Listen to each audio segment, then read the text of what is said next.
No, totalmente. Ha habido un incremento de casos, se ha venido mencionando desde hace un par de semanas atrás, incluso un par de meses atrás, y es precisamente que estamos reportando niveles arriba de 330 casos confirmados de COVID-19 y eso es algo que debe alertarnos.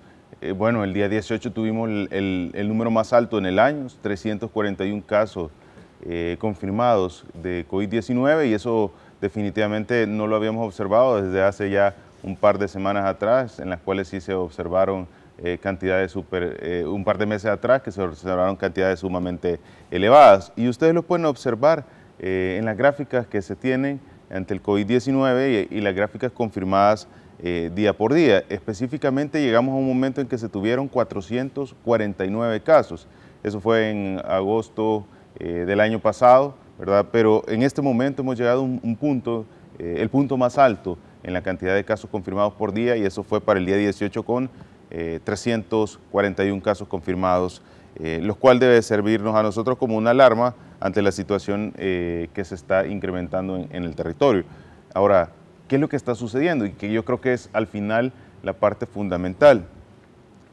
Ha llegado nuevas variantes de COVID-19 al territorio y estas variantes de COVID-19 tienen características que no tenía el COVID meses atrás y esas características es que aumentan la facilidad de transmisión y no solo aumentan la facilidad de transmisión, sino que por ende generan efectos que van adyacentes a la facilidad de transmisión que pueden ser la necesidad de uso de camas hospitalarias, la necesidad de mayor atención en el sistema de salud, por ende todos los efectos consecuentes a esto y que de alguna manera pueden llegar a saturar o de alguna manera pueden llegar a generar dificultades a los sistemas de salud. Dependiendo de la robustez del sistema de salud, así va a ser la capacidad que estos sistemas de salud puedan tener a las nuevas variantes, que por eso son variantes de preocupación. ¿Qué es lo que estaba sucediendo en la región centroamericana? Hemos visto cómo países están llegando a un punto en el cual ya la situación del COVID-19 ha topado sus sistemas de salud, ha alcanzado la máxima capacidad y se encuentra en una situación bastante desfavorable porque definitivamente no tienen esas condiciones para seguir atendiendo a la población. No es el caso de El Salvador. ¿No es todavía? No es el caso de El Salvador y yo creo que todavía tenemos bastante margen de intervención siempre y cuando se encuentre un control y siempre y cuando se continúen las estrategias importantes. Siempre llega un momento en el cual debemos de ser pacientes, debemos de ser prudentes, pero sobre todo debemos de continuar con lo que sabemos que tiene resultados favorables. Y yo sé que en este momento probablemente la población está ansiosa, probablemente la población ha notado ese incremento de casos que están en la información que está a disposición, pero sobre todo que está de conocimiento porque probablemente alguien cercano está experimentando una situación del COVID-19 o alguien conocido. Pero en este momento debo de llamar a la población a que tengamos paciencia, a que sigamos cumpliendo las medidas de bioseguridad, pero sobre todo a que sigamos ampliando la estrategia de vacunación. ¿Y por qué es tan importante? Porque debemos conocer que el COVID va a ser de distribución a nivel mundial y no va a parar hasta que se limite o hasta que de alguna manera se logre controlar el contagio general o el contagio a nivel mundial. Por eso los diferentes organismos siguen insistiendo que no solo se trata de poner una vacuna, se trata de alcanzar la mayor cantidad de vacunas en un territorio. ¿Cuándo vamos a observar nosotros el efecto más importante? Cuando nosotros hayamos alcanzado el mayor porcentaje de población inmunizada. ¿Cuánto es lo que se recomienda? 90% de la población. Se recomienda. Eso quiere decir que si nosotros podemos pasar el 90% de la población, hay que hacerlo. Ahora, ¿cómo se puede salir de una pandemia si las recomendaciones internacionales dicen que para estar lo más seguros posibles hay que lograr más del 90% de la población inmunizada, si no se tienen los biológicos, si no se tiene el programa de inmunización, si no se tiene la manera para poder completar esta vacunación? Ahí es donde los salvadoreños podemos observar cuál es la diferencia que está teniendo El Salvador a la diferencia que está teniendo otros países. Una de las preguntas muy comunes es, bueno, pero ¿por qué está existiendo un incremento? Es que el incremento no solo está sucediendo en El Salvador, el incremento está sucediendo a nivel internacional por la aparición de nuevas variantes. Y hablemos que no solo estamos ante la variante Delta, estamos ante variantes que se están investigando y que tienen una importante atención de organismos en este momento que pueden llegar a ser variantes que tienen una disminución de los efectos del biológico y una disminución de los efectos de los tratamientos médicos. Entonces, ¿cuál es el objetivo o cuál es la recomendación al final por parte de los organismos internacionales como la Organización Mundial de la Salud. Hay que avanzar en la estrategia de vacunación lo más rápido posible, porque eso va a limitar que este virus tenga mutaciones, va a limitar que este virus tenga nuevas adaptaciones que pueden hacer al virus más resistente, que pueden hacer al virus con mayor facilidad de transmitir o que pueden hacer al virus con esa capacidad de que el tratamiento médico o el biológico no tengan esa función. Exactamente. Doctor, hay varios puntos y sobre todo amigos televidentes nos están haciendo ver algunas dudas que se tienen. Para el caso, y comienzo con esto, esta es la gráfica que ustedes tienen en el sitio oficial, pronóstico de los pacientes. Graves y críticos, 804 y 386. Suma ambos y llegan a un total de 1190. 1190 uno diría, y si se acuerda del número que se mencionaba de que hay 1000 camas en el hospital El Salvador, estaríamos sobrepasados ya. Sí, un análisis bastante interesante, pero también tenemos que recordar, y eso es clave, el sistema de salud no solo funciona en un hospital.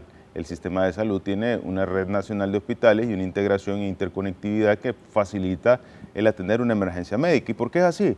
Porque si usted está en la zona del occidente del país o en la zona del oriente del país y le da COVID, y ustedes saben que la enfermedad del COVID tiene características particulares en la cual el paciente inicialmente siente una molestia muy relacionada a un problema respiratorio como gripe, va evolucionando, y la característica particular es que consulta cuando ya el paciente se encuentra en una franca insuficiencia respiratoria. Entonces, si nosotros estableciéramos como único punto de tratamiento el Hospital El Salvador, este paciente que está en la zona más alejada de La Unión o de Santa Ana, no tendría oportunidad. Al transportarse al Hospital El Salvador, aunque utilicemos un oxígeno, aunque utilicemos un medio de transporte, no sería la manera más estable. Entonces, definitivamente, eso pondría en riesgo. Entonces, desde un inicio se prepararon cada uno de los hospitales del Sistema Nacional de Salud y en general del Sistema Integrado de Salud para poder tener lugares de atención ante el COVID.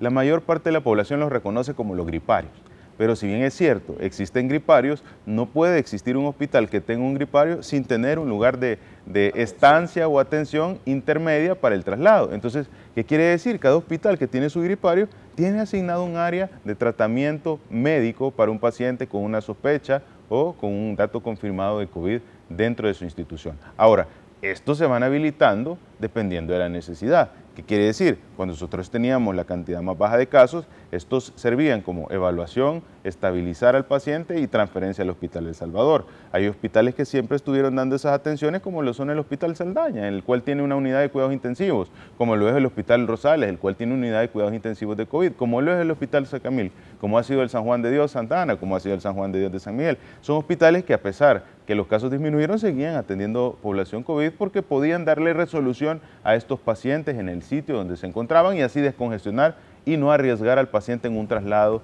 a una distancia. Ahora bien, ¿qué está sucediendo? Hemos tenido un incremento. Definitivamente la cantidad de contagios no sería congruente sin una cantidad de ingresos hospitalarios mayor a la que se tenía anteriormente, porque hay mayor facilidad de transmisión. Entonces, ¿qué es lo que se ha activado? Se ha activado primero la atención descentralizada, la atención o se ha fortalecido nuevamente para tener las capacidades ante un incremento en algún momento del tiempo. No vamos a esperar que el Hospital El Salvador tenga los 1000 pacientes para poder iniciar las actividades, porque se lleva logística, programación de recursos humanos y una infinidad de situaciones que deben de tomarse en cuenta. Ahora bien, el Hospital El Salvador ha llegado un momento de tener cerca de 750, un poquito más de los 750 pacientes hace un par de días, hace un par de semanas. Ahora, ¿qué es lo que hemos manejado o qué es lo que se está manejando actualmente? Un promedio de 650 pacientes en el Hospital El Salvador. Ahora, en todo el sistema de salud, ¿en qué porcentaje diría usted que estamos utilizados? En todo el sistema de salud tenemos también un buen porcentaje de pacientes que estarán rondando, por supuesto, un poco más de los 1100 pacientes, que es en efecto la sumatoria de lo que fue la raíz de la pregunta. Yo creo que es válida. Ahora, es muy importante reconocer que el sistema de salud está programado para intervenir en emergencias. Ya está diseñado para intervenir en emergencias. ¿Eso qué quiere decir?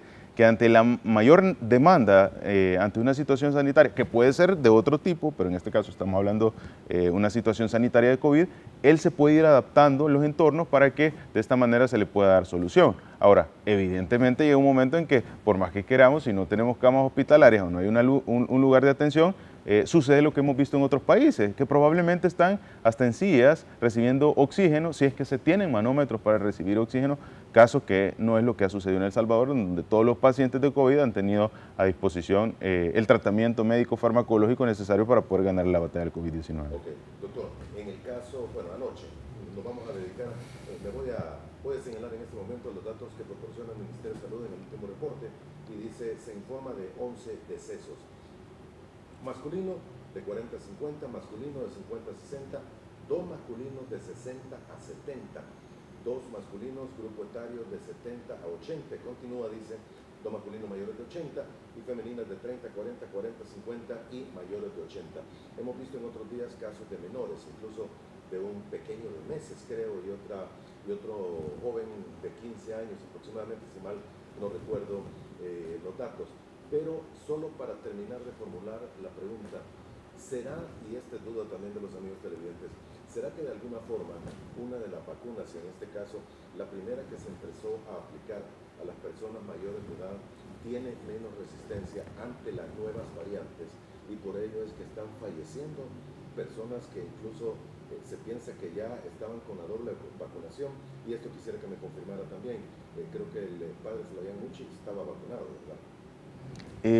Muy buena pregunta. En el caso del padre no le podría establecer porque no tengo los datos y creo que es muy importante el no dar un dato incorrecto. Ahora, en el caso en particular de lo que se hace mención, hay que tener ciertos puntos en cuenta y yo sé que es muy importante, desde un inicio se ha atacado mucho esta vacuna o desde un inicio se ha tratado de atacar mucho ciertas intervenciones y ciertas acciones en el marco de la estrategia de vacunación, pero tenemos que comprender algo. No por ser una vacuna en específico podemos decir esto no funciona, hay que tomar ciertos parámetros. Por ejemplo, ¿cuál es la vacuna que más se ha aplicado? ¿Cuál es la vacuna que más se inició a aplicar? Es precisamente esa. Entonces, evidentemente, al haber mayor cantidad de dosis aplicadas de esta vacuna, va a haber mayor posibilidad, es correcto, mayor posibilidad a que haya una incidencia negativa en esa vacuna. Ahora, agreguémosle un factor más. No solo estamos hablando que la mayor parte inicial de la vacunación fue con este biológico, sino que hay que agregar a qué grupo poblacional fue. Fue el grupo poblacional arriba de los 60 años, lo cual, solo por ser arriba de los 60 años, ya representa un factor de riesgo más a la enfermedad. Entonces, ¿qué quiere decir? Al igual que se hubiera puesto Coronavac, se hubiera puesto Sinovac, se hubiera puesto Moderna, se hubiera puesto cualquier vacuna, entonces nosotros lo que hubiéramos observado es que esto presenta mayor incidencia de casos, sea esto una complicación, sea esta una situación adversa, porque fue la vacuna que se puso un grupo vulnerable y fue la que mayor cantidad de vacunas se aplicaron. Por eso se relaciona. Ahora, yo le puedo poner un ejemplo. Si usted me pregunta a mí, ¿con qué vacuna yo he observado mayores sintomatologías o molestias de la vacunación? No va a ser con una vacuna que haya sido la última que ha llegado al territorio. ¿Por qué? Por una sencilla razón, porque son las vacunas que menos se han colocado. Entonces, ¿cuál van a tener mayores molestias? Las vacunas que mayor cantidad de dosis se han aplicado. Evidentemente, al estandarizar y al sacar una tasa de la división de la población entre el número de complicaciones, nosotros podemos tener ese resultado. Y ahí es donde disminuye. Por ejemplo, por decir un dato, una de las dosis que más efectos cuantitativos ha dado, digamos, dolor en el brazo, malestar general, ha sido Coronavac. Ese dato es importante tenerlo en número. Pero cuando yo divido la cantidad de incidentes entre el número de dosis, me representa 0.3%. Cuando tengo otras vacunas como Pfizer que me representan el 3%. Entonces, si bien es cierto, en cantidad representa mayor número de casos, al dividir la cantidad de dosis aplicadas representa un 0.3%. Y cuando yo pongo una vacuna como Pfizer, he puesto, son en número menos molestias, menos dolor, pero cuando aplico el número de dosis que se han puesto, que son mucho menor que la que se pusieron de Sinovac, me sale el 3%. ¿Eso qué quiere decir? Tuve más efectos en la otra vacuna. ¿Pero por qué parecería que es al contrario, porque la otra se ha colocado mucho mayor cantidad de dosis. Entonces, eso es un dato a tener en cuenta. Y no solo hemos colocado una mayor cantidad de dosis en una de las vacunas, sino que se ha colocado a un grupo vulnerable. ¿Qué hubiera sucedido si este grupo vulnerable, que tiene una buena tolerancia, la vacuna, no se le hubiera colocado esto y se hubiera colocado una que tiene más molestia o que no tiene tan buena tolerancia? Probablemente el efecto que hubiéramos tenido es que la población no se hubiera querido ir a vacunar. Entonces la situación sería totalmente diferente porque tendríamos la misma elevación de casos, incluso mucho más, porque tendríamos mayor población que no ha sido inmunizada ante el COVID-19 en este grupo vulnerable, que actualmente existe. Y que si ustedes observan, la mayor parte de las letalidades, y lo acabamos de mencionar, son en pacientes arriba de 60 años. Y la mayor cantidad de esos pacientes arriba de 60 años no tienen ni una dosis. Entonces, ¿Ese número continúa todavía? Es correcto, ese número. ¿No se quiere vacunar la gente menor de 60, 55 para arriba? No se tiene el completo de ese grupo etario por una razón, porque hay desinformación, porque a la gente le han dicho que eso es un chip molido, porque a la gente le dicen que no, que la vacuna esa no es la mejor, sino que hay que esperar la que todavía no ha venido al país, o por muchas razones. Entonces, por eso no debe existir, o también porque tenemos población que es una población de alguna manera en las zonas lejanas, y de las cuales tienen desconfianza y no hay nadie para tampoco apoyarles y decirles, mire, vacunes, esto va a ser la manera más fácil de poderse proteger. Ahora, hemos observado una cosa interesante y es que estamos recibiendo pacientes de las zonas bastante alejadas del territorio, lo cual tiene una incidencia importante porque quiere decir que también en las zonas periféricas hay población vulnerable arriba de los 60 años que no ha recibido las dosis de vacuna.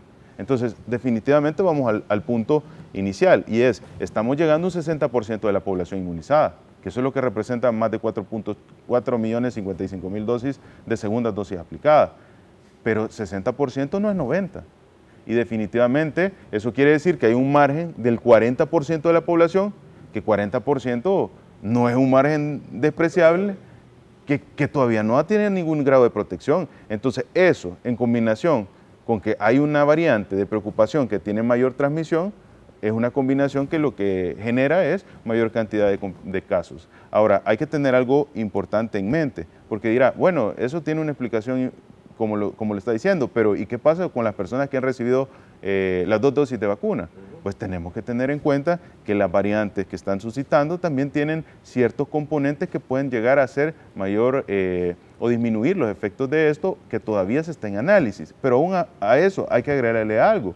Tenemos pacientes que tienen enfermedades crónicas, que no están controlados, pacientes que de alguna manera pudieran llegar a tener esa afectación en contraparte al COVID que puede facilitar que usted tenga una letalidad. Ahora bien, definitivamente tener la vacuna es más protección que no tener la vacuna. Y existe a nivel internacional también evidencia en la cual se ha demostrado que menos del 2% de la población vacunada está teniendo efectos negativos. Ahora, no podemos decir que la vacuna, y yo creo que he sido muy enfático y en reiteradas ocasiones lo he mencionado, no podemos basarnos en el manejo de la pandemia en un solo papel escrito o poner esto en piedra. No, esto es constante y es dinámico y se va ajustando los protocolos en base a los cambios. Hace 4, 5 meses, 6 meses atrás no estábamos hablando de Delta, no estábamos hablando de Alfa, no estábamos hablando de Gamma. Entonces definitivamente todo esto va cambiando, va evolucionando y uno tiene que tomar decisiones en base a la nueva evidencia que existe. Es correcto. Ahora, doctor, el Ministerio de Salud internamente lleva un detalle, una estadística de las personas que están falleciendo, de si tenían las 2 dosis de vacunas, como para poder afirmar lo que usted menciona, que muchos de los que están perdiendo la vida no estaban con cuadro completo vacunado o que no tenían ninguna vacuna. Una pregunta importante y hay que saberla analizar e interpretar en los datos, porque no se debe prestar a que haya desconfianza en la vacunación. Se mantiene dentro de los límites de recomendaciones internacionales que son abajo del 2%. Y eso nos da a nosotros la información necesaria para que sepamos que esta vacuna es evidentemente efectiva y sobre todo que es la única manera de ganar la batalla del COVID-19. Ahora, una persona vacunada con las 2 dosis igual puede contagiarse y puede sufrir un cuadro crítico. Importante. Le hago la pregunta y lo subrayo. El exdiputado Juan José Martel era una persona vacunada, porque creo que él mismo lo mencionó a través de las redes. probablemente ese sea el caso. Debemos de tener algo muy presente. Nosotros hacemos el análisis como personal sanitario del paciente, no tratamos casos en particular. El diputado, si en su momento lo expresó, pues ahí está su comentario y yo le puedo decir, evidentemente siempre hemos mencionado algo fundamental y es que a pesar de que usted está vacunado, le hemos dicho siga cumpliendo las medidas de bioseguridad. ¿Por qué? Porque se ha demostrado que a pesar de que usted tenga una vacuna, existen tantos cambios en el genoma del RNA que de algún momento a otro una alteración o un cambio en una variante que tenga una disminución a la efectividad de los biológicos puede venirlo a afectar. Y usted dirá, pero bueno, entonces ¿cuál es la variante que ha venido a afectar? Pues nosotros hacemos un mapeo, pero la situación del COVID está en constante cambio a tal punto que cuando identifican nuevas situaciones del COVID-19 no es porque acaban de aparecer, sino que es porque ya tienen un periodo de tiempo y al notar esas situaciones difíciles de salud en otros países comienzan a describirse. ¿A qué quiero llegar? Cuando dijeron existe una variante Delta que tiene mayor facilidad de transmisión, no fue el primer caso de Delta, fue cuando observaron en diferentes países que había una característica de una variante en particular que generaba mayores cantidades de contagio. Pero estamos hablando que ya habían probablemente miles y millones de personas con Delta, pero no se había podido identificar. Entonces es muy importante tener muy presente que el virus sigue cambiando, que el RNA sigue cambiando y por eso la Organización Mundial de la Salud ha sido enfática en que debe de ampliarse la estrategia de vacunación a nivel mundial en el menor tiempo posible. ¿Por qué? Porque al tener la mayor cantidad de población mundial inmunizada, lo que se va a lograr es disminuir la cantidad de contagios y a manera se disminuye la cantidad de contagios, también vamos a disminuir la cantidad de mutaciones del virus. Muy bien. Doctor, hay varios temas aquí y antes de que tengamos que hacer la primera pausa comercial, se está aplicando ya la tercera dosis de la vacuna. Hay un cuadro que anda circulando en redes, que no sé si es oficial, pero que se menciona quienes recibieron Coronavac van a recibir AstraZeneca y todos los demás, los de Pfizer, Moderna y AstraZeneca van a recibir Pfizer. ¿Es oficial esa información o es sacada fuera de contexto o es parte realidad y parte no? Sí, fíjese que en esa parte yo quiero que responderle a la población que tenga presente algo. La evidencia se analizó en dos aspectos. La primera de ellas era poner la dosis de la misma farmacéutica o poner una tercera dosis de una farmacéutica diferente. Esas eran las dos líneas de estudio. Y se demostró en las dos líneas de estudio que el poner una vacuna de una farmacéutica diferente tiene mayor incremento en la protección. Entonces, partiendo de eso, a nivel internacional, la mayoría de países, y bueno, uno de los países que forma parte es uno de los más avanzados en medicina, que es Estados Unidos, Rusia, Chile y un montón de países que ya están, Emiratos Árabes Unidos, que ya están aplicando terceras dosis. Bueno, no es un montón de países, pero cabe aclarar que hay que reconocer que El Salvador está dentro de esos países, que oportunamente lo están aplicando. Demostraron que aplicar una tercera dosis de una farmacéutica diferente incrementa la protección ante el COVID-19. Ahora bien, partiendo de esto, la respuesta a esa pregunta es la dosis que se recomienda internacionalmente en la medicina basada en la evidencia es colocar una tercera dosis de una farmacéutica diferente a la que se colocó. Ahora, ¿de qué depende eso? Vámonos un poco atrás. En un inicio, en la apertura de los puntos de vacunación, usted iba a un sitio y le ponían una vacuna, usted iba a otro sitio y le ponían otra vacuna, pero lo importante era ampliar la estrategia de vacunación. Entonces, ¿de qué depende? Depende de las cadenas de frío, depende de la logística, depende de la disponibilidad, depende de los envíos que nos realizan de las diferentes farmacéuticas. Está estandarizado. Eso puede ser estandarizado en el marco de las características de la logística, de la cantidad, de un montón de situaciones enfocados en que la recomendación internacional es poner una tercera dosis diferente a las primeras dos que se colocaron. Entonces, lo que yo le puedo decir a la población es, cada caso en particular se analiza, hay personas que requieren por indicación médica hacer un análisis y el valorar un biológico en específico y eso está a disposición de todos los profesionales de la salud. No hay un marco establecido entonces, como tal. El marco establecido lo dan las pautas que son la disponibilidad, la logística, el lugar. Por ejemplo, no puedo tener en una unidad de salud lejana que requiere una vacuna de ultrabaja congelación, una ultrabaja congelación. Pfizer es de ultrabaja congelación. Es correcto, que por cierto, cabe aclarar, Pfizer ha disminuido su margen de cadena de frío incluso a +2, +8 grados por un mes, cosas que van cambiando. Entonces, más 2 más 8 grados en la última actualización de la OMS con características particulares, como por ejemplo que el frasco debe permanecer cierto tiempo en esa temperatura y todavía es eficiente, pero no todo el tiempo. Entonces hay ciertos cambios que están suscitándose. Por ejemplo, no me puedo enmarcar a colocar dosis que estoy utilizando en grupos poblacionales en específico. Por ejemplo, un caso es la población de 6 a 12 años, de 6 a 11 años, la cual a nivel internacional sabemos que la vacunación debe ser con virus inactivo. ¿Por qué? Porque es la formulación más antigua del programa regular de inmunizaciones y que ha demostrado que no complicaciones. Entonces, si yo vengo y comienzo a distribuir a nivel nacional sin tener una planificación, un orden, entonces puedo dejar desabastecidos otros grupos etarios que requieren una medicina o un biológico basado en evidencia que sean de tal tipo. Entonces, es muy importante el comprender eso, que está escrito en piedra o que siempre va a ser así. No, pueden ir cambiando. Lo que usted tiene que tener presente es que para su tranquilidad el efecto incrementa cuando usted le aplica una dosis, una tercera dosis, que es de una casa farmacéutica diferente. Muy bien. Doctor, pregúntame y a través de las redes sociales, ¿qué espera el ministro para pedir que se cierren estadios? Al menos que se reduzca a la mitad la afluencia de personas.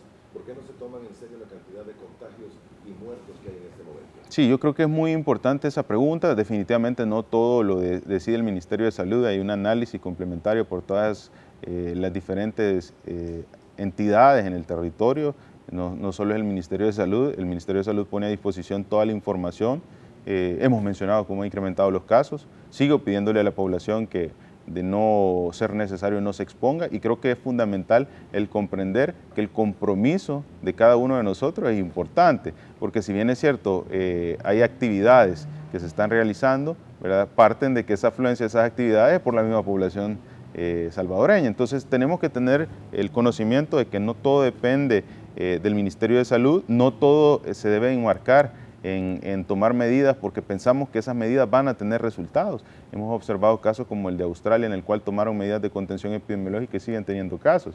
Yo le pongo un comparativo a la población y creo que es muy importante este comparativo. ¿Qué será más fácil? ¿Ampliar una estrategia de vacunación con una medida de contención epidemiológica estricta o ampliar una estrategia de vacunación cuando la población tiene la facilidad de poder movilizarse a un centro o poder ir a recibir una vacuna?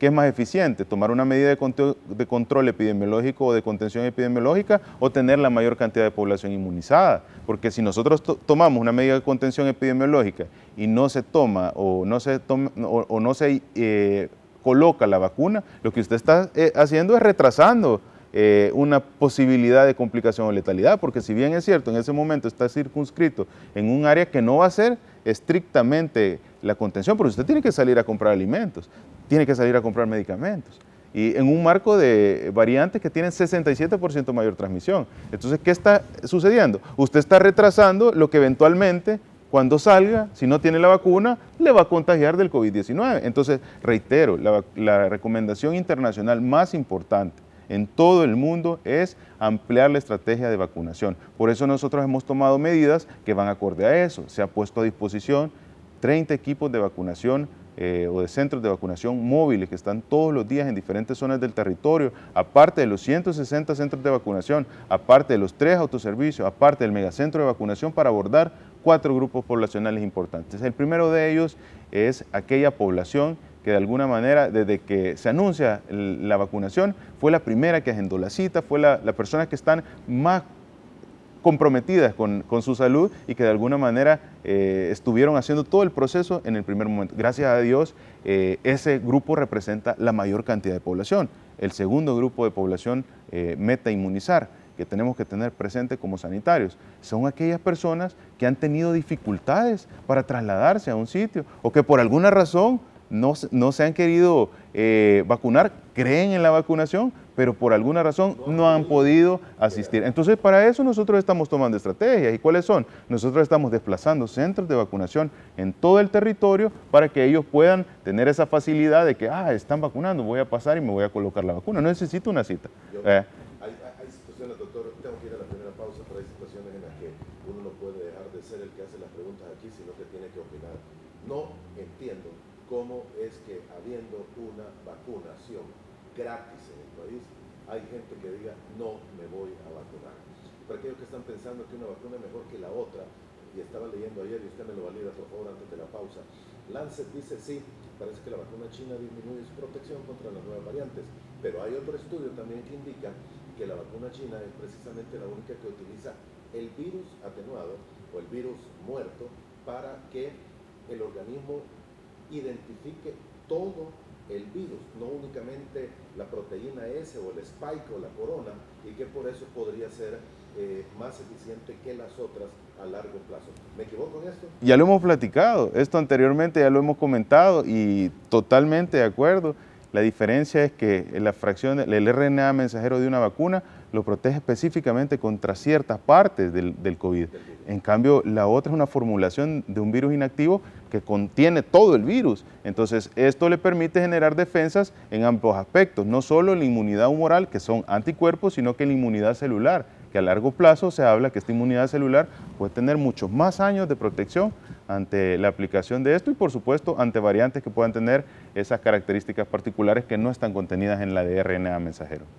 Siempre continúa la entrega del kit de medicamentos. Este kit de medicamentos no solo está enfocado para tratar de dar esa contención, sino que también para la sintomatología que hasta cierto punto la población no me dejará mentir que es molesta, ¿verdad? Entonces, siempre está a disposición el kit de medicamentos, pero yo creo que tenemos que regresar a la premisa fundamental y es que si usted tiene sintomatología respiratoria, independientemente usted ya tenga sus vacunas, tiene que consultar. No esperemos hasta ese momento en el cual hay una franca insuficiencia respiratoria para poder consultar ante una situación respiratoria. Ojo, hay que aclarar que también nos encontramos en una zona estacionaria en el tiempo, y eso quiero mencionar para que la población lo tenga muy presente, en el cual está la circulación activa del virus de la influenza, del virus de la parainfluenza y del virus sincitial respiratorio, con lo cual también debe tenerse presente que un buen porcentaje de esas enfermedades respiratorias podría corresponder a uno de estos. Y dirá, bueno, pero mire, yo tuve un proceso respiratorio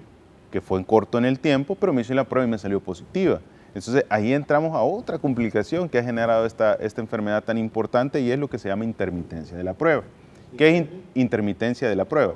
¿Qué es intermitencia de la prueba? Nosotros identificamos pacientes que les dio COVID y 3, 4 meses después, incluso hubo unos 6 meses después, el resultado de los PCR rutinarios seguía saliendo positivo. ¿Eso qué quiere decir? Que un paciente le pudo haber dado COVID en enero y era junio y ese paciente, si le tomábamos muestra de PCR por hisopado, le salía positivo. Y él ya no tenía completa. Y él ya no tenía síntomas. Y eso era subsecuente a que su organismo tenía remanentes todavía del RNA de este virus. Entonces, eso se llama intermitencia de la prueba. Y no solo se llama intermitencia porque se mantiene en tiempo, sino que tiene otro factor. Y es que sale positiva, a veces sale negativa, sale positiva, sale negativa. Entonces, si usted tiene una combinación en la cual hay un incremento evidente de los casos estacionarios de ciertas enfermedades respiratorias como influenza, parainfluenza, virus sincitial respiratorio, y a eso le combina que tenemos intermitencia de la prueba, o sea, pacientes que han desarrollado COVID todavía pueden llegar a tener resultados positivos, entonces es muy importante que este sea identificado y analizado por un médico que tome en consideraciones las sintomatologías y en base a ese análisis decide o diagnostica si esto se trata de un caso inminentemente de COVID o se trata de un caso de otra enfermedad respiratoria. Muy bien. Doctor, nos confirmó y hace algunos días se confirmaron nuevas variantes en el país. La última, bueno, sabemos que la Delta está acá en el país. ¿Hay alguna otra variante que se haya confirmado su presencia en el país de las nuevas que no haya sido mencionado antes? No, en este momento no se tiene ninguna. La mayor o la más preocupante o la de mayor preocupación en el territorio es Delta, por la facilidad de transmisión. Pero es muy importante el que la población vaya teniendo conocimiento de qué está sucediendo a nivel internacional. Se ha hablado mucho de una de las variantes que muy probablemente ya está en la región centroamericana lo ha expresado ciertos colegas cercanos a nuestro país y es la variante Mu, que es una de las variantes que se está dando seguimiento muy rutinario por parte de los organismos correspondientes para poderlo clasificar si será una variante de interés o si será una variante de preocupación. Todavía no se ha clasificado, pero es correcto, MU se está analizando. Y hay otra variante que está a nivel internacional y en las cuales ya se consideran que hay bastantes casos, pero no se ha definido como tal, como repito, está en análisis, y es la variante R1. En particular esta se identificó en un área en Estados Unidos, creo que si no me recuerdo es Kentucky, en ciertos hogares de ancianos, en los cuales se habían colocado una vacuna de las más reconocidas a nivel internacional y de los cuales todos estos ancianos volvieron a tener una situación bastante difícil de COVID, incluso con ciertas complicaciones muy importantes y letalidades. Entonces, este análisis parte de ciertas situaciones que están surgiendo a nivel internacional y lo cual muy probablemente puedan llegar a convertir a la variante R1 en una variante de preocupación por una de las características de la variante de preocupación, y es la disminución de la respuesta del biológico o del tratamiento a la vacunación. Muy importante decir, si bien es cierto disminuye, es mejor tener una vacuna que no tener nada, porque es mucho más agresiva la enfermedad, y es por eso que la Organización Mundial de la Salud está insistentemente presionando a que se amplíe la estrategia de vacunación a nivel mundial, porque cada día que pasa en el mundo el COVID-19 está teniendo cambios, variantes, mutaciones, y estas mutaciones, como bien pueden ser mutaciones que no representen un riesgo para la salud de la población a nivel internacional, pueden tener complicaciones en mayor facilidad de transmisión, menor efectos de los procesos, y eso va generando que esta pandemia de COVID se vaya perpetuando. Doctor, este cuadro que le voy a mostrar es un cuadro que ha estado llevando a diario un buen colega y amigo que trabaja con nosotros, Marco Rivera. Él ha ido tomando todos los datos oficiales que se presentan en la página y nos muestra lo que ha sucedido con los fallecidos. Para el caso, el número más alto que se tenía era en enero con 289 y hoy hasta los datos que se tienen es 295 y falta todavía 28, 29, y mañana por lo menos, 29 y 30 por lo menos vamos a sobrepasar la cifra de los 300 y será el mes más mortal en pandemia en El Salvador. Es un análisis bastante importante y yo creo que es la consolidación de los datos oficiales que se tienen. Yo quisiera que estuviéramos en ese momento en el cual teníamos 3, 4, 5 letalidades. Bueno, es más, quisiera que no existieran letalidades por el COVID-19 en el país, pero esa no es la situación. Y evidentemente hemos pasado de tener de 3 a 6, 7 letalidades por día a tener 12, 11, 14 letalidades por día. El incremento es evidente. Y el incremento es evidente por dos razones. Porque tenemos delta en el territorio, alfa, gamma, que tienen hasta 67% más transmisión.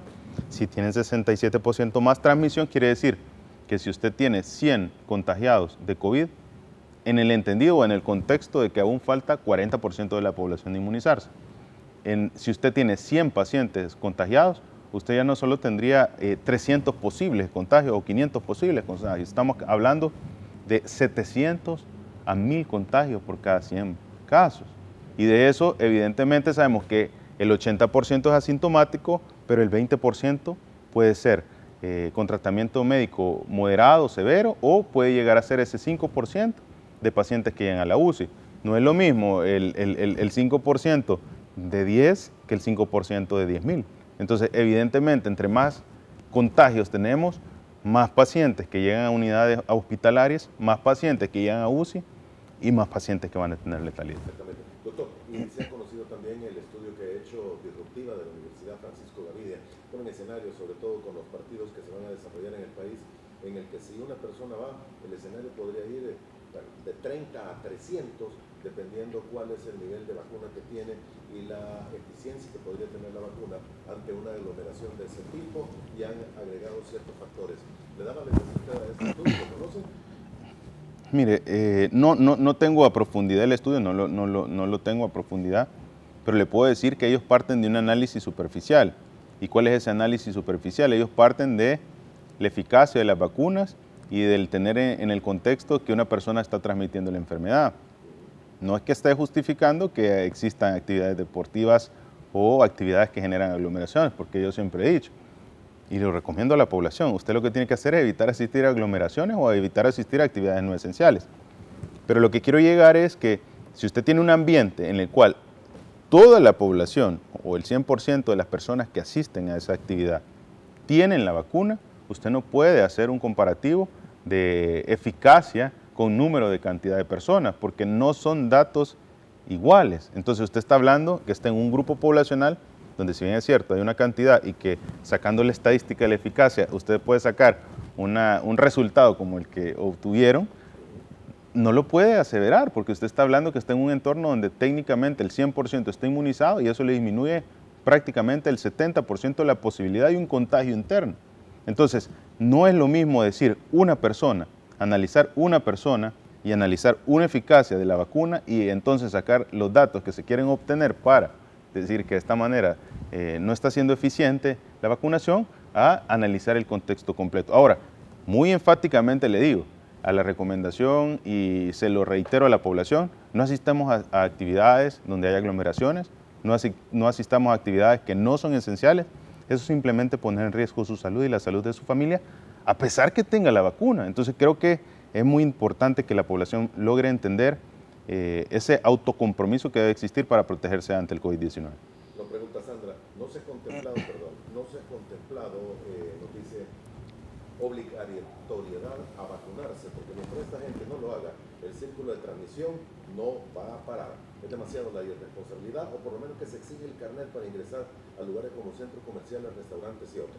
Muy buena pregunta y muy buen comentario. Realmente en este momento no se ha solicitado obligatoriamente, partiendo de la premisa que el tratamiento médico es voluntario, el tratamiento médico lo escoge cada persona. Sí, muy probablemente esto se pueda acompañar y muy probablemente muchos sectores de la sociedad lo puedan hacer. Las personas que están en los comercios, las personas que están realizando actividades en las cuales puedan incentivar la vacunación, por ejemplo, poner algún grado de promoción, por ejemplo, poner algún grado de beneficio para aquella población que pueda asistir y lleve su carta de vacunación. Yo creo que se puede hacer sumándose como país.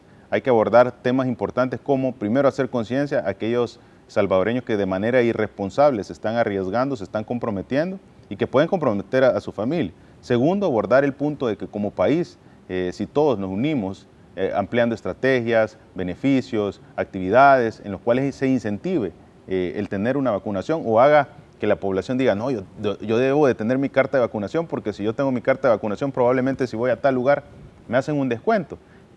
Eso y la ampliación de las estrategias o el tener unidades móviles, el tener más cantidad de aplicación por día, esas tres en conjunto podrían tener un resultado muy importante. Muy bien, varias preguntas que hacen los amigos televidentes, se las formulo rápidamente. Francia, buenos días, una consulta. ¿Por qué no funciona la opción de vacunación en Parqueo Gran Vía en el sitio web? Siempre está deshabilitada, solo funcionan las opciones de Santa Ana y San Miguel. ¿Estará sucediendo o es que ya están entregados todas las... Sí, lo que sucede es que la Gran Vía es uno de los centros donde mayor cantidad de densidad poblacional hay, entonces generalmente es el que más rápido se llena en tiempo. Yo sé que la población quiere, pero asistir por facilidad al autoservicio, pero es el que mayor cantidad de agendas tiene. Lo que sí le puedo decir es que tan rápido puede llegar a ser el autoservicio y cómodo como puede ser otro de los puntos de vacunación. Incluso tenemos cronometrado que al asistir al Hospital de El Salvador, usted recibe la vacuna en menos de 10 minutos. Incluso, me atrevería a decir, menos de 5 minutos. ¿Verdad? Ahora, no podemos obviar en la parte de que debe de esperarse un cierto periodo de tiempo para observar que no tenga reacciones. Pero el momento que usted entra al megacentro y le están aplicando la vacuna, hay pacientes que lo han recibido en menos de 2 minutos, literalmente, desde que pasó la puerta del megacentro de vacunación. ¿Verdad? Y esto nos facilita o hace un proceso tan rápido, sencillo, eficiente y seguro que no creo que podamos tener una excusa para no vacunarnos. Exacto. Lógica y obvia pregunta. ¿Se está vacunando a niños de 6 hacia arriba? A los jóvenes. Bueno, prácticamente todos los grupos etarios del país, y se está dando una tercera dosis a quienes están arriba de 60. Sí. Así es. Sí. ¿Hay suficientes vacunas como para tratar de completar primera, cuadros completos y tercera dosis? Sí, hay suficientes vacunas y hay suficientes vacunas tanto en adquisición como en las que ya tenemos en el territorio. La vacunación no ha parado de llegar lotes de vacunas. Ya en el territorio estamos llegando cerca de los 12 millones. Si nosotros sacamos una matemática sencilla, si son cerca de 5.9 millones la nueva meta, tenemos para ponerle a todos 2 dosis. Pero a eso hay que sumar las vacunas que van a seguir llegando al territorio y que se vienen a sumar. Con lo cual va a haber la dosis necesaria, la cantidad necesaria para poder aplicar la tercera dosis, que va a ser progresiva. Así como se inició la primera vacuna, así se está iniciando la tercera. personal de primera línea, docentes, personas con enfermedades crónico-degenerativas, personas arriba de los 60 años, Cruz Roja, Cruz Verde, cuerpos de salvamento, camilleros del Salvador, que son la primera línea, y si existiese alguna dificultad, pues ponemos a disposición en el correo que es vacunacioncovid19@salud.gov.sb para que puedan exponer su caso. Otro dato importante es la primera parte, y es el hecho de que El Salvador está abierto desde los 6 años en adelante. Bueno, todos los países de la región o los países cercanos, si ustedes pueden hacer un análisis sencillo, están abiertos de los 40 años en adelante. Entonces, definitivamente, el poder tener una facilidad de los 6 años, y no solo estamos hablando de que tenemos abiertos de los 6 años o esa apertura de la vacunación, sino que tenemos también otro factor importante, una tercera dosis, que acaba de anunciar los países. Bueno, el 20 de septiembre creo yo que Estados Unidos anuncia la tercera dosis. Sí, no se está tomando mucho riesgo con la tercera dosis, porque algunos señalan que no hay estudios concluyentes todavía. Para nada, los estudios están a nivel internacional, hay mucha información. Una de las mayores evidencias tiene ya meses de haber ha sido establecido, de ser identificada, entonces pueden tener toda la tranquilidad de la población. Un ejemplo básico, el que yo le podría decir para que usted de alguna manera pueda evitar que tenga desinformación de otros sectores. Si esta tercera dosis de COVID-19 no fuera segura, pues no tuviéramos países como Estados Unidos aplicando una tercera dosis ya establecida y protocolo y anunciado. Usted puede buscar la evidencia, no tuviéramos un Emiratos Árabes Unidos aplicando tercera dosis, no tuviéramos un Israel aplicando tercera dosis, no tuviéramos un Chile aplicando tercera dosis, no tuviéramos Rusia aplicando tercera dosis. Entonces hay suficiente robustez. Yo sé que anteriormente en las deficiencias del sistema de salud era usual que una estrategia médica se aplicara 10 o 20 años después de haberse identificado. Pero eso no es el caso de El Salvador en este momento, no es el caso del sistema de salud de El Salvador, que está siendo reconocido a nivel internacional por sus buenos resultados y también por las estrategias aplicadas en tiempo. Desgraciadamente, tener buenos resultados y tener las estrategias aplicadas a tiempo no es la cura de la pandemia. Estamos haciendo lo humanamente posible por disminuir la cantidad de vidas que se pierden en una situación excepcional de salud a través de medidas excepcionales de salud. Exacto. Rodrigo nos dice, Moisés, buenos días, ¿será que se puede llevar el tamizaje a los centros escolares del país? Se está realizando y es importante el tener ese análisis. Yo creo que se está llevando a varios puntos del país. Varios puntos del país, pero qué bueno que surge esta pregunta. Todos sabemos que una de las partes difíciles en toda la pandemia ha sido los tamizajes. Evidentemente, hace un par de meses se nos había olvidado mucho el tema de los tamizajes porque la cantidad de casos estaba baja. Pero si nosotros incrementamos la cantidad de casos, evidentemente es necesario o va a haber mayor petición de tomar las pruebas de tamizaje. Ahora, ¿qué estamos haciendo? Nuevamente estamos utilizando de manera priorizada estas dosis y se tienen 2.000 a 2.500 dosis, 2.000 a 2.500 pruebas de tamizaje que se están realizando a lo largo del tiempo. Entonces, ¿qué quiere decir?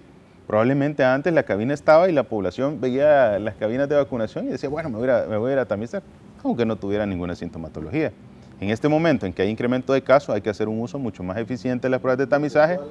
Es correcto. Entonces, eso nos permite ser eficiente y, por supuesto, nos permite poder abordar los casos en tiempo oportuno. Habrá muchas personas, ministro, que han viajado a los Estados Unidos y se han vacunado allá. Y dice Benedicto, buenos días, Moisés, consúltenle al ministro, si tengo la vacuna de Janssen, ¿es recomendable aplicarme otra vacuna de las que llevan 2 dosis aquí en el país? Sí, eso es lo que dice la evidencia. Johnson & Janssen dijo de que están avalando una segunda dosis de Janssen en el manejo específico, porque eso es una sola dosis. Entonces ellos están diciendo, bueno, hay que poner la dosis número 2 para aumentar la protección. Ahora, la Janssen es en Estados Unidos. Es correcto. Janssen no ha venido acá. No ha venido acá. Y no se ha comprado tampoco. Y tampoco se ha comprado. Vea que es una de las que en los últimos días tuvo un poco de bastante información circulando en diferentes medios internacionales, pero creo yo que cumple con todos los criterios que la Organización Mundial estableció, entonces, y tiene los avales correspondientes para aplicarse. Ahora, todas las farmacéuticas le van a decir a usted, bueno, ponga una tercera dosis, y le van a decir, ponga una tercera dosis de mi farmacéutica. Sería ilógico que le digan, ponga una tercera dosis de otra farmacéutica, pero como nosotros no hacemos el análisis de los estudios de la farmacéutica, hacemos el análisis de la medicina basada en evidencia que tiene como objetivo salvar vidas. Y si el incremento de la protección es con una farmacéutica diferente, no vamos a aplicar la que tiene la misma farmacéutica, a menos que tenga una justificación médica científica que sea de más beneficio para el paciente. Okay. En todo caso, sería responsable de su parte decirle cuál se ponga y todo si se puso la vacuna fuera. Es correcto. Es así, ¿verdad? Es totalmente. Yo creo que en ese caso lo mejor sería pues que consulte el sistema de salud en el cual actualmente ha recibido esa primera dosis para ver los lineamientos y las pautas que ellos consideran convenientes. Hulda de Aguilar nos dice que cierran cervecerías y lugares de borrachos. Y este es un tema que se revive después de cada fin de semana. Sí, definitivamente creo que es muy válida la postura. Yo creo que esas actividades no esenciales de alguna manera ponen innecesariamente en riesgo a esta persona que por más información que se ha puesto a disposición, pues todavía no tienen ese compromiso y quizás de alguna manera pueden llegar a afectar al entorno familiar. Entonces yo creo que hay que hacer muchas actividades en el marco a esta situación que está pasando y eso es uno también, responsabilidad también de cada uno de nosotros. Por ejemplo, si usted tiene a su hijo, si usted tiene a su familiar y evidentemente esta persona sigue llegando a este tipo de lugares, también nosotros como familia podemos intervenir. Se está haciendo todo lo necesario para poder tener ese control, pero debemos comprender que usted inicia actividades de contención, es bien difícil poder enmarcar cuál sí y cuál no. Entonces, si usted toma una decisión de medidas de contención epidemiológica, tal riesgoso es que usted vaya a una cervecería como que usted vaya a un centro comercial. Y probablemente usted esté en contra de ir a la cervecería, pero no en contra de ir al centro comercial. Entonces, yo le pido a la población que tenga la tranquilidad que el análisis que estamos haciendo es un análisis completo, integral, para tratar de no afectar a ninguna de las personas, para tratar de no afectar a la población salvadoreña, pero para garantizar siempre el salvaguardar la vida de la población. No todo depende de la contención, ni todo depende de la vacunación, sino que depende de un trabajo sinérgico de todas las estrategias que están a disposición a nivel internacional para poder alcanzar el mejor resultado, y el mejor resultado se traduce en la menor cantidad de vidas perdidas a causa de esta enfermedad. Casi tengo que ir terminando, ministro. Dice, ¿será obligatoriedad para los niños vacuna para el 2022? Deberían, subraya ahí al final. Sí, yo creo que es otra postura válida, sin embargo, debemos recordar que los padres deben de tener esa autorización a la vacunación. Creo que es muy importante el ejemplo que nos han dado porque la mayor cantidad de niños están llegando a vacunarse. Ustedes pueden ver en los puntos de vacunación. O sea, yo no tengo duda de esa afluencia que está teniendo la población abajo de los 18 años, porque no solo llegan los niños, sino que se jalan de paso a sus padres que tal vez no han recibido la vacuna y se la ponen en el mismo momento para que todos puedan tener esa vacuna. Entonces creo que el resultado que ahorita nos están dando los jóvenes y los niños es muy importante y también es un ejemplo que debemos seguir a aquellas poblaciones que no han recibido sus dosis. 4 grupos poblacionales, los que rápidamente asistieron, los que por alguna razón han tenido dificultades y hemos puesto a disposición los centros móviles para que puedan recibirlo, los que tenemos que incidir, el tercer grupo, los que tenemos que incidir con más promoción para tratar de sacarlos de la desinformación que han generado ciertos sectores, desgraciadamente incluso algunos médicos, y el cuarto grupo que son aquellas poblaciones que no o están de alguna manera en contra de la vacunación, lo cual en el país tenemos la ventaja que eso es un porcentaje menor al 5%. Muy bien. Ministro, ¿hay alguna denuncia? Le voy a pedir a su equipo que las vean ahí en la cuenta de Twitter de Frente a Frente, porque no podemos mencionar algunos lugares donde podría haber personas ya contagiadas, positivos, y que no han hecho nada, en todo caso, quienes son los responsables de esas zonas. Pero también menciona otro amigo televidente, bueno, está de 60 hacia arriba la tercera dosis. ¿Hay planes de bajar aún más la edad y hasta qué punto se podría llegar con una tercera dosis en este momento casi de emergencia? En este momento tenemos de 60 años en adelante y de enfermedades crónico-degenerativas. Esto obedece a muchos análisis. Definitivamente la evidencia en este momento recomienda que se ponga la tercera dosis a aquellas poblaciones más vulnerables. Esa es la recomendación actual. Estamos esperando la evidencia de si esa recomendación puede ampliarse y puede ampliarse a otros grupos etarios, pero en este momento arriba de los 60 años y personas que están abajo de 60 años pero que tienen enfermedades crónicas están incluidas. Ok, y las personas que están crónicas, ¿cómo hacen? Porque en el sitio no aparece tengo enfermedad crónica o tienen que demostrarle a alguien o cómo se hace? No, definitivamente en ese momento usted pone a disposición en la página web su tercera dosis y no le da entrada al sistema, usted puede mandar un correo electrónico planteando su situación de salud a al correo vacunacioncovid19@salud.gov.sb y entonces ya tenemos todo un equipo organizado para poder ir solventando esas necesidades y poder identificar, bueno, usted padece la diabetes, hipertensión, dislipidemia, enfermedad pulmonar obstructiva crónica, tiene 40 años, entonces, y no hay un antecedente en el histórico, como no ha existido un sistema digital, no hay un antecedente en el histórico, entonces por eso no pasa en la base de datos y por eso no le da el ingreso al sistema. Pero también pusimos a disposición para poder contemplar. Muy bien, y dice, y termino con eso, David Landaverde, ¿por qué para la Sinovac la tercera dosis es AstraZeneca y no Pfizer o Moderna? El ministro lo amplió muy bien en la primera parte de este espacio, pero no hay una determinación oficial, eso entendí yo. Es correcto, existe una aplicación que va en el marco de lo que tenemos en este momento, operativa, logística y siempre cumpliendo una recomendación fundamental. O sea, la recomendación fundamental es que debe ser una farmacéutica diferente de la primera que recibió y esto obedece a varios factores, como lo mencionábamos al principio del programa, que puede ser dependiendo de la cantidad, del sitio, de las cadenas de frío, de los lugares en donde se estén aplicando. Por alguna razón al inicio se aplicaban vacunas probablemente ultra baja congelación en unas unidades que tenían las condiciones para tener ultra baja congelación, pero probablemente en otras zonas del territorio no habían condiciones para tener ultra baja congelación, por lo cual se aplicaba otro tipo de vacunas, igual de efectivas. Entonces, todos esos análisis hacen importante que la población tenga la tranquilidad. Yo recuerdo cuando se inició la vacunación con la vacuna china, no querían la mayor parte de la población por la desinformación. Ahora resulta que un montón de la población ha tenido una buena aceptación y quiere la vacuna china porque la vacuna china no les generó ninguna molestia y les da seguridad. Entonces, ese momento, el inicio de desinformación que se generó en ciertos sectores, por favor, no volvamos a caer en esta misma situación en la tercera dosis. Gracias, doctor, por haber estado con nosotros esta mañana. Se le agradece su tiempo. Un placer poder estar acá y decirle a la población, sigámonos cuidando, vacúnese y sobre todo cumple el protocolo de bioseguridad.